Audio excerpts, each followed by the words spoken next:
Muy buenas tardes, queridos televidentes. Bienvenidos una vez más a su programa Retroceso Historial.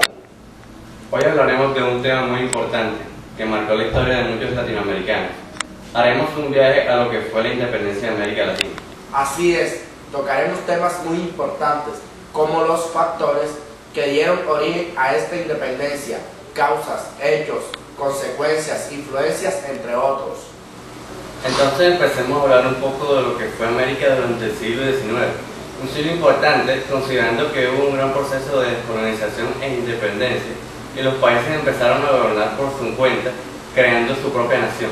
Sí, recuerdo que esta independencia se da entre los años 1808 y 1826, por la indignación de los pueblos al sentirse discriminados socialmente por los españoles, sin olvidar factores como fueron los procesos políticos y militares, que afectó a todas las regiones situadas entre los virreinatos en Nueva España y Río de la Plata, cuyo resultado fue la separación del Imperio Español con América Latina. Bueno, Nicolás, creo que hemos hablado mucho de la independencia de América. ¿Qué tal si pasamos a otros temas, como lo fue la influencia de la Revolución Hispanoamericana y haitiana? En esta revolución, lo que más influyó fue la independencia política de las colonias españolas en América. Estos movimientos comenzaron entre 1808 y 1810, cuando las colonias se producen un agotamiento intelectual y se desarrollan rebeliones locales que anuncian el clima de descontento.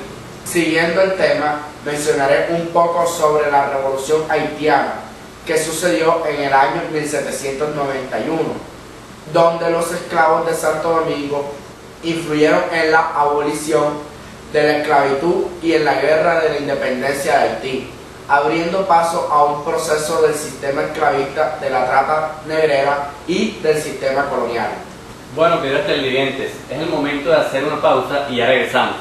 Pero al regresar estaremos premiando al primer televidente que nos llame y por lo menos mencione 3 causas de la Revolución Francesa. Ya volvemos.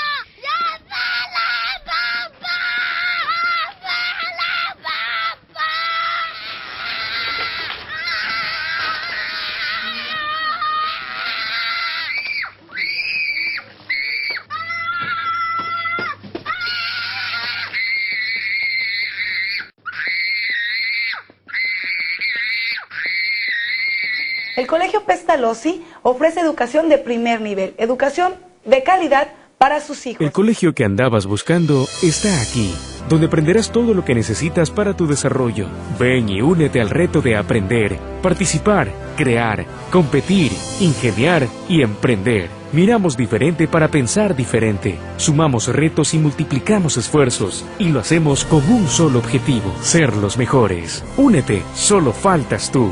El Colegio Pestalozzi, una de las instituciones educativas más prestigiadas, con modernas instalaciones y maestros altamente calificados.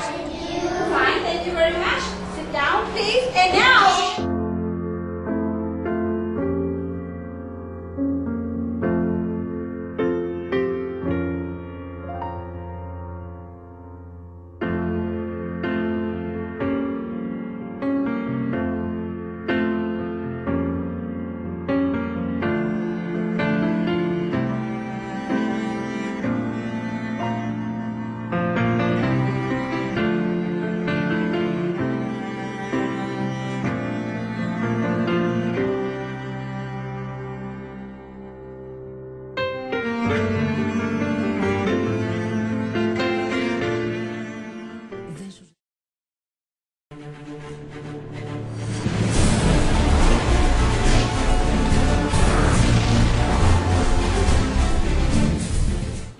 y estamos de vuelta con su programa favorito, Retroceso Historial.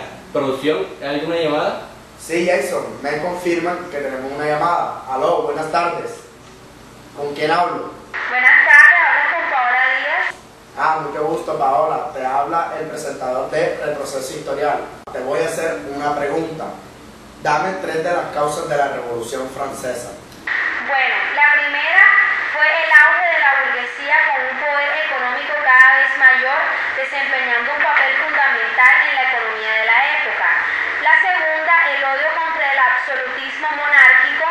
Y la última, el resentimiento contra el sistema feudal por parte de la emergente clase burguesa y de las clases populares.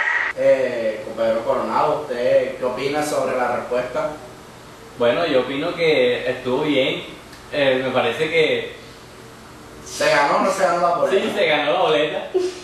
Paola, ¿tú tienes hijos? Sí, yo tengo hijos. Bueno, te doy la grata noticia de que te has ganado 2 boletas para que lleves a tus hijos al Museo del Caribe a aprender más de nuestra cultura y de la historia de América. Ay, muchas gracias. Chao. Bueno, hoy tenemos una invitada especial que nos aclarará un poco nuestras dudas sobre el tema. Sí, Jason, tenemos en vivo desde la ciudad de España a la doctora licenciada en Historia de América, María Saavedra. Producción, tenemos ya el enlace con la doctora María Saavedra. Estoy aquí con una invitación gratísima que han hecho mis amigos y compañeros para charlar un rato y compartir con quien me quiera oír mis conocimientos sobre un tema interesantísimo y que además, aunque parezca mentira, está cobrando mucha actualidad. Doctora, ¿qué conocimientos tiene usted sobre la emancipación política? Se están ahora manejando muchos tópicos que además muchos de ellos son mentiras históricas acerca del pasado de las actuales naciones hispanoamericanas. Doctora, cuéntenos un poco más sobre el tema de independencia. Yo hablo poco de independencia, hablo más de emancipación por una razón muy sencilla, y es que independencia es romper radicalmente, o al menos así lo han considerado muchos investigadores, ¿no? Romper radicalmente con los lazos políticos que atan un país a otros países, ¿no?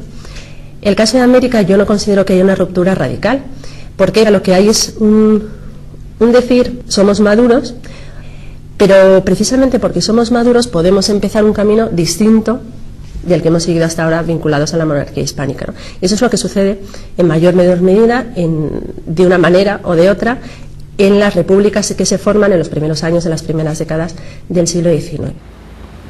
Doctora, explíquenos qué sucedió en el periodo entre 1810 y 1824 en América y España.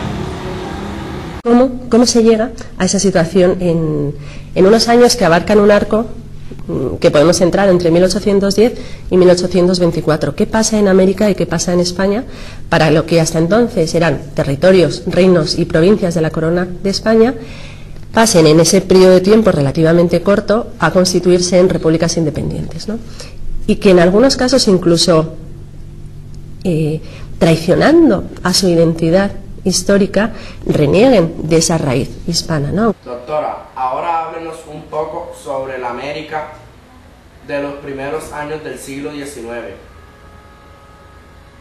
¿Cómo es la América de los primerísimos años del siglo XIX? Que es la que se recoge, ¿no?, a finales del siglo XVIII. Es una América mestiza, sin duda, ¿no? Y es una América mestiza desde el punto de vista biológico y desde el punto de vista cultural.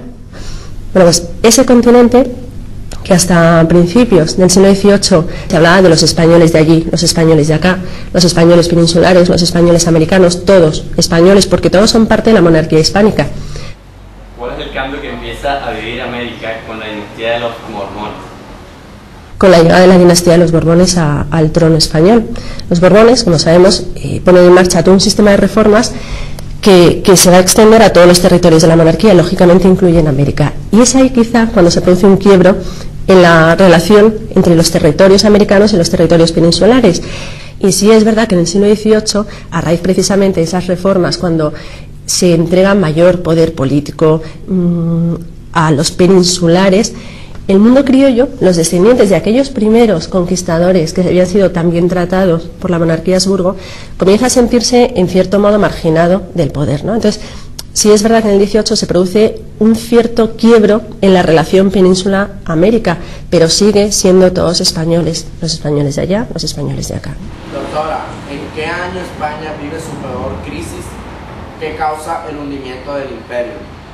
¿Qué pasa en 1808? En 1808 vive España cuando, por un motín, Carlos IV renuncia a los derechos al trono en favor de su hijo Fernando y después ambos renunciarán a sus derechos en la persona de Napoleón Bonaparte, que a su vez entrega el trono de España a su hermano José. Esto produce una crisis brutal en todos los territorios españoles a ambos lados del Atlántico. Y esta crisis va a ser seguida primero de un desconcierto entre todos, seguida de desconcierto tanto en los peninsulares como los americanos. Además, automáticamente comienzan a llegar a América representantes de los bonapartistas y representantes de los fernandinos para atraerse a los americanos a la causa de uno o de otro, ¿no? Y por lo tanto, esa ruptura que se produce entre bonapartistas, los partidarios de José Bonaparte y los partidarios de Fernando, se da aquí en la península y se dio también en América. Muchos americanos lucharon en la guerra a la independencia aquí en territorio peninsular contra José Bonaparte. Es entonces cuando ya se produce esa ruptura y podemos considerar que es a partir de 1810 cuando en la lucha, en un momento no del todo definido, se va a pasar de luchar por los derechos de Fernando VII a luchar por la emancipación de los territorios hispanoamericanos. ¿Había precedentes? Sí. Tenemos un precedente, tenemos el caso clarísimo de un Miranda, de Bolívar. Bolívar, en su famoso juramento de Roma, después de ver la coronación de Napoleón, había jurado dedicar todas sus fuerzas a la independencia de Hispanoamérica. Pero eran voces aisladas, no era una actitud generalizada en América, ni muchísimo menos. Pues esto es todo por mi parte. Doctora, fue un placer haberla tenido en este programa. Gracias por darnos su valioso aporte. Esperamos verlo en otra ocasión. Gracias. Bueno, después de haber terminado con esta gran entrevista, ¿qué tal si hablamos un poco de las causas internas de la Revolución Hispanoamericana? La causa principal fue el descontento criollo, que reclamaba pues mayor participación política y eliminar el monopolio estatal aplicado por España. Los criollos recibían trato discriminatorio en el comercio y en el acceso a los cargos coloniales. Importante el rol de los cabildos, donde hay una gran presencia de ilustración. Se parte de la idea de que sin monarca el poder debía volver al pueblo, la decadencia de la autoridad española y portuguesa a la hora de administrar las colonias. Jason, muy interesante tu tema, pero ¿qué te parece si hablamos de una revolución muy importante como fue la revolución de la independencia en Sudamérica? Esta inicia en 1808, en una crisis de legitimidad de la monarquía española, que está secuestrada en Francia y ya ha sido sustituida por José I, hermano de Napoleón. En América del Sur se plantean entonces 4 opciones de legitimidad. Los franceses, que proclaman su lealtad a José Bonaparte, los leales a Fernando VII, que se adhieren a la Junta Provincial de España, los que abogan por la creación de una Junta Provincial en su país y los que defienden la legitimidad de Carlota, que está exiliada en Brasil y se ofrece como opción de gobierno hasta la restauración de su hermano. Este es el intruslador Río de la Plata. Sin embargo, los movimientos juntistas propios se crean 2, que rivalizan por el poder, el de Buenos Aires y el de Montevideo. Al final se impondrá la Junta de Buenos Aires, dirigida por españoles y en contra del virrey Santiago Liniers, sospechoso de bonapartismo. Sin embargo, no triunfan definitivamente. Bueno, Nicolás, ahora pasamos a nuestra sección favorita, datos curiosos. Por supuesto, en esta sesión de nuestro programa resaltaremos los personajes que más sobresalieron en la independencia de América Latina. Empezaremos con un argentino llamado José de San Martín, quien es conocido, al igual que Simón Bolívar, como el Libertador, ya que en 1813 derrotó a los españoles en la batalla de San Lorenzo y contribuyó a que su país lograra la independencia. Ahora el turno es para un militar uruguayo llamado José Gervasio Artigas, quien fue uno de los más destacados luchadores por la libertad de los territorios sudamericanos, seguido de un personaje muy importante en nuestra historia, nada más y nada menos que Simón Bolívar, un protagonista de la lucha que culminó con la independencia de Sudamérica. Por eso es conocido como el Libertador. Gobernó Venezuela y creó la República de la Gran Colombia. Y para cerrar con broche de oro, tenemos un gran militar chileno, José Miguel Carrera. Fue uno de los principales protagonistas de la independencia de su país respecto de España. Gobernó Chile desde 1811, pero tras la victoria de los ejércitos españoles en la batalla de Rancagua, tuvo que abandonar el poder. Y por último, y no menos importante, está el sacerdote Miguel Hidalgo. Se le considera el padre de la patria mexicana. Su insurgencia contra España en 1810 supuso el comienzo de la independencia de México. Bueno, queridos televidentes, fue un placer viajar y hacerles recordar lo que fue la independencia de América. Lastimosamente, el tiempo se nos acabó, pero recuerden que todos los viernes a las 4 de la tarde tienen una cita con nosotros, porque viajar en la historia es nuestro objetivo. Que tengan una buena tarde. Chao, chao.